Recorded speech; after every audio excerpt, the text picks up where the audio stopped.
कहानी के शुरू में हमें एक रेगिस्तान दिखाया जाता है। यहाँ पर एक कंपनी के कुछ लोग आए थे। वो यहाँ से तेल निकालना चाहते थे, पर इनकी ये इन्फॉर्मेशन गलत थी क्योंकि यहाँ पर तेल था ही नहीं। इसीलिए ये लोग अब यहाँ से वापस जाना चाहते थे। इनको लेने के लिए कंपनी एक प्लेन भेजती है। इस प्लेन के पायलट का नाम फ्रैंक था और इसके साथ दूसरा पायलट भी था। ये लोग इन सब लोगों को यहाँ से लेने के लिए आए थे। अब ये सब के सब लोग प्लेन में बैठकर यहाँ से निकलने लगते हैं, पर तभी अचानक रास्ते में एक बहुत बड़ा तूफान आ गया था। फ्रैंक का जो पायलट था वो उससे पूछता है कि हमें क्या करना चाहिए। फ्रैंक कहता है कि अगर हम लोग वापस गए तो हमें फिर वहाँ जाकर फ्यूल का इंतजार करना होगा क्योंकि हमारे पास इतना फ्यूल नहीं है कि हम दोबारा से प्लेन को उड़ा सकें। फ्रैंक अब अपने प्लेन को उस तूफान में ही ले जाता है और ऊपर की तरफ उड़ाता है, पर इनके प्लेन में वजन कुछ ज्यादा था जिसकी वजह से रेत का तूफान प्लेन के इंजन को खराब कर देता है। फ्रैंक यहाँ पर सबसे कहता है कि हमें इमरजेंसी लैंडिंग करनी होगी, पर प्लेन को नीचे उतारना इतना आसान नहीं था क्योंकि फ्रैंक को उस तूफान की वजह से कुछ भी नजर नहीं आ रहा था। और जब वो प्लेन को अब नीचे उतारता है तभी उसका प्लेन एक चट्टान से टकरा जाता है जिससे उनके प्लेन का पिछला हिस्सा अलग हो गया था और उनका एक मुसाफिर भी प्लेन से नीचे गिर जाता है और वो मर जाता है। तभी इनका प्लेन रेगिस्तान में घिसटता हुआ गिरता है और तभी इनको पता चलता है कि इनके दो और मुसाफिर भी मर चुके थे, पर अभी भी ये प्लेन से बाहर नहीं जाते क्योंकि अभी भी बाहर तूफान था। जब तूफान रुक जाता है और ये लोग बाहर आकर देखते हैं तूफान तो अब रुक चुका था मगर उनका प्लेन रेत में ही दफन हो गया था। थोड़ी देर बाद इनका प्लेन भी अब नजर आने लगा था। ये लोग अब उस तूफान की वजह से उसी रेगिस्तान में फंस चुके थे और इनके पास वापस जाने का भी कोई रास्ता नहीं था। ये लोग वहाँ पर अपने खाने की चीजों को भी चेक करते हैं जिनसे इन्हें पता चलता है कि इनके पास 1 महीने तक का खाने पीने का सामान मौजूद था। तभी एक आदमी फ्रैंक से कहता है कि मैं यहाँ से पैदल ही जाऊंगा। दरअसल इस रेगिस्तान से निकलने के लिए इनको 200 मील का सफर तय करना था और जो आदमी यहाँ से जाना चाहता था वो कहता है कि क्योंकि मैं ज्यादा वक्त सफर पर रहता हूँ इसीलिए यहाँ से पैदल जा सकता हूँ, क्योंकि इसकी वजह ये थी कि अब यहाँ पर रेडियो भी काम नहीं कर रहा था और इनको मदद की भी जरूरत थी। वहाँ एक आदमी इसी आदमी से कहता है कि तुम पागल हो गए हो, ये जुलाई का महीना है और तुम जानते हो रेगिस्तान में इस महीने में कितनी सख्त गर्मी होती है, तुम मर जाओगे। पर वो आदमी किसी की भी सुनने को तैयार नहीं था। वो कहता है मैं रात को सफर करूंगा, लेकिन जब फ्रैंक उसको समझाता है तब वो आदमी समझ जाता है और सफर का इरादा छोड़ देता है। अब रात हो चुकी थी। रात को भी बहुत तेज तूफान आता है। तभी इनका एक आदमी जब वॉशरूम के लिए उठता है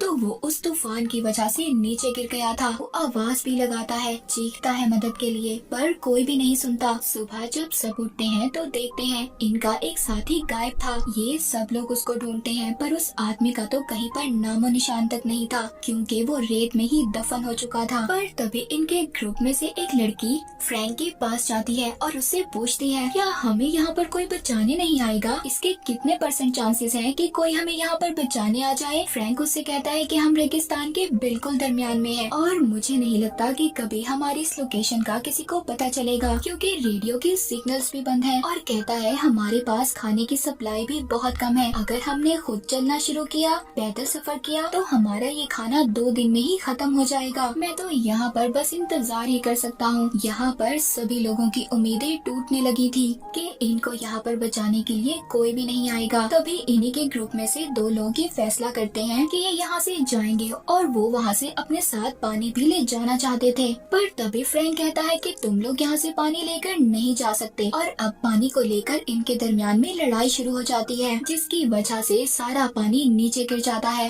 तभी वहाँ पर इनके ग्रुप का एक आदमी आता है जिसका नाम एलेट था। वो इनके पास आता है और इनसे कहता है कि मेरे पास एक आइडिया है जिससे हम सबकी जान बच सकती है।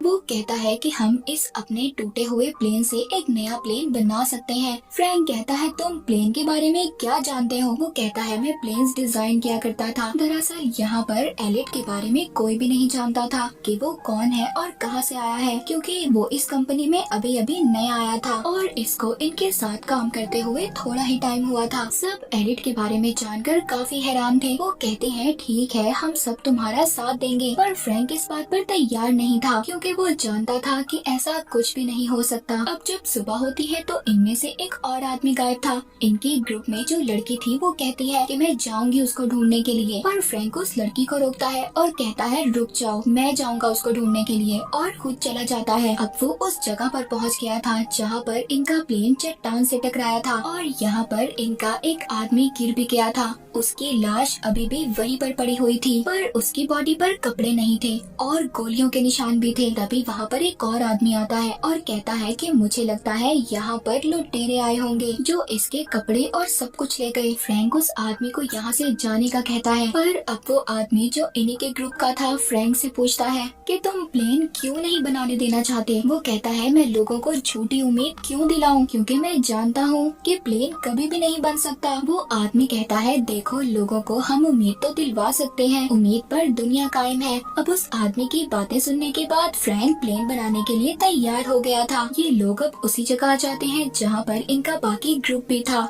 अब ये सब लोग प्लेन बनाना शुरू करते हैं, पर ये लोग रात को काम करते थे क्योंकि दिन में इधर बहुत गर्मी थी। पर इनकी परेशानी यहाँ पर तब बढ़ती है जब एक दिन वेल्डिंग करते हुए कुछ चिंगारियाँ इनके फ्यूल पर गिर जाती हैं, जो इन्होंने वहाँ पर आग जलाने के लिए रखा हुआ था। वो सारा फ्यूल बर्बाद हो गया था। अब बहुत थोड़ा फ्यूल बचा था, इसीलिए अब ये लोग रात की बजाय दिन में ही काम करने का फैसला करते हैं। इन्होंने जो अपने पुराने प्लेन से नया प्लेन बनाना था, उसके अब पर को जोड़ना था। वो उस पर को कुछ चेन की मदद से ऊंचाई पर ले जाते हैं क्योंकि इनके पास कोई क्रेन नहीं थी, और अब ये आहिस्ता आहिस्ता उस पर को जोड़ना शुरू करते हैं। पर तभी वो चेन टूट जाती है जिससे इन्होंने पर को पकड़ा हुआ था। प्लेन में एक आदमी था, वो बाहर आता है और सबको ये बता रहा था कि प्लेन का जो पर है वो जुड़ चुका है। अब इनका प्लेन पूरी तरह तैयार हो गया था क्योंकि इनको उम्मीद थी और अब ये लोग यहाँ से जा पाएंगे। सब लोग डांस करना शुरू कर देते हैं और एंजॉय करते हैं, और साथ ही साथ ये लोग वहाँ से रेत भी हटा रहे होते हैं कि इनके प्लेन के चलने के लिए एक रास्ता तैयार हो जाए। लेकिन ये सब इनके लिए इतना आसान नहीं था। एक दिन वहाँ पर बिजली का बहुत बड़ा तूफान आ जाता है। सब लोग वहाँ से भाग रहे थे, मगर एलिट वहाँ से नहीं जाता क्योंकि वो किसी भी कीमत पर अपने प्लेन को खराब होने नहीं देना चाहता था, क्योंकि उसने उस पर इतनी मेहनत जो की थी। तभी फ्रैंक आकर उसको पीछे धक्का देता है जिससे कि वो एलिट को बचा लेता है, क्योंकि वो उसे कुछ भी नहीं होने देना चाहता था। अगर एलिट को कुछ हो जाता तो इनके प्लेन का क्या होता। ये लोग यहाँ पर अपने प्लेन का नाम फिनिक्स रखते हैं, पर अभी भी इन्हें अपने प्लेन पर बहुत सारा काम करना था। एक रात वो एक दूरबीन से कुछ दूर लोगों को देखते हैं जो टेंट लगाकर सो रहे थे। दरअसल ये स्मगलर्स थे। इनको रेगिस्तान के लुटेरे भी कहा जाता था, जो वहाँ आने वाले लोगों को लूट लिया करते थे। पर फ्रैंक के साथियों को इन लोगों के बारे में कुछ भी नहीं पता था। फ्रैंक कहता है कि हमें उन लोगों से पानी की मदद मांगनी चाहिए। एलिट उसको मना करता है, पर वो नहीं सुनता। वो अपने कुछ साथियों को लेकर पानी की मदद लेने जाता है, पर जब ये लोग उनके पास जाते हैं तो वो स्मगलर्स इन पर हमला कर देते हैं। फ्रैंक के एक आदमी को भी मार देते हैं, जिससे कि वहाँ पर लड़ाई शुरू हो जाती है। अब वहाँ पर जो कुछ लुटेरे थे वो तो मर गए थे, पर तभी उनका एक साथी वहाँ से भाग जाता है। फ्रैंक उसको भी मारने वाला था, पर नहीं मारता और अब उस लुटेरे को अपने बाकी साथियों के पास ले आता है। सब कहते हैं इसे मार दो। फ्रैंक सबको रोकता है, तभी एलिट आकर उसको मार देता है। फ्रैंक उसको इस बात पर बहुत डांट रहा था। तभी एलिट उसे कहता है ये सब तुम्हारी वजह से हुआ है, तुम पायलट थे, तुम हमें बचा सकते थे, पर तुमने ऐसा नहीं किया। फ्रैंक को भी गुस्सा आ गया था। वो एलिट को एक मुक्का मारता है जिससे कि वो नीचे गिर गया था। एलिट भी इन सब बातों से बहुत ज्यादा नाराज हो जाता है क्योंकि फ्रैंक ने सबके सामने उसकी बेइज्जती कर दी थी। एलिट गुस्से में कहता है कि अब मैं प्लेन नहीं बनाऊंगा, मैं इतनी मेहनत करता हूँ और तुम लोग जरा सा भी काम नहीं करते। उनके ग्रुप की एक लड़की एलिट के पास आती है और उससे रिक्वेस्ट कर रही थी, प्लीज मान जाओ ना, तुम्हारे बगैर हम लोग कैसे काम करेंगे, हम नहीं कर सकते। एलिट अब ये शर्त रखता है कि अगर फ्रैंक मुझसे माफी मांगेगा मैं तभी काम करूँगा। फ्रैंक भी उससे माफी मांगता है। एक दिन ये लोग दूरबीन से देखते हैं जो लुटेरा भाग गया था वो अपने बाकी साथियों को लेकर वापस आ गया है, पर वो इन पर हमला नहीं करते क्योंकि इनके पास गन्स नहीं थी। फ्रैंक ने उन लुटेरों से सभी गन्स ले ली थी जो कि फ्रैंक और उसके साथियों के पास थी। वो लुटेरे ये जानते थे कि इनके पास खाने पीने का सामान बहुत कम रह गया है। वो इसी बात का इंतजार कर रहे थे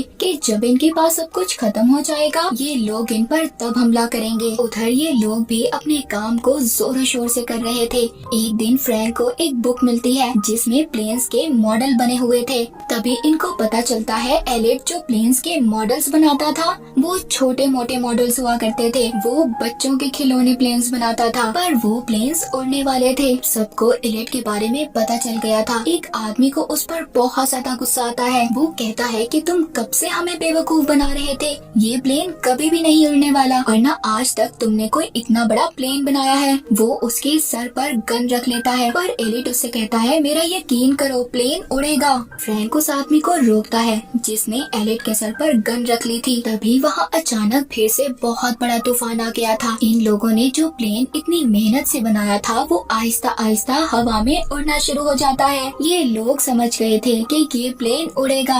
इनके दिल में जो उम्मीद थी वो दोबारा से जाग जाती है। पर अब तूफान के बंद होने के बाद ये लोग दोबारा से नाउम्मीद हो गए थे। फ्रैंक सबसे कहता है कि प्लेन उड़ेगा। ये सभी लोग प्लेन को रेत से निकालते हैं, उस जगह पर लेकर आ जाते हैं जहाँ पर रेत नहीं था। प्लेन को स्टार्ट करते हैं। प्लेन स्टार्ट हो गया था और अगले ही पल वो बंद भी हो जाता है। पर थोड़ी ही देर बाद उनका प्लेन दोबारा से स्टार्ट हो जाता है मगर तभी उसके इंजन की आवाज सुनकर वहाँ पर वही लुटेरे आ गए थे जो वहाँ पर छुपे हुए थे और कब से इनको लूटने का इंतजार कर रहे थे। वो अपने घोड़ों पर गन्स लेकर इनको मारने के लिए आए थे पर ये सब के सब प्लेन के ऊपर चढ़कर उसके ऊपर लटक जाते हैं। दरअसल प्लेन का डिजाइन ऐसा था कि इसके अंदर किसी के भी बैठने की जगह नहीं थी, इसीलिए ये सब के सब ऊपर लटक गए थे। इनका प्लेन अब आहिस्ता आहिस्ता आगे बढ़ना शुरू करता है पर पीछे से लुटेरे इन पर गोलियां चला रहे थे। इनको कोई भी गोली नहीं लगती और तभी इनका प्लेन एक गहराई में जाकर गिर जाता है। उन लुटेरों को ऐसा लग रहा था कि ये सब के सब मर गए पर थोड़ी देर बाद इनका फिनिक्स आसमान में उड़ने लगता है। ये सब के सब बहुत ज्यादा खुश थे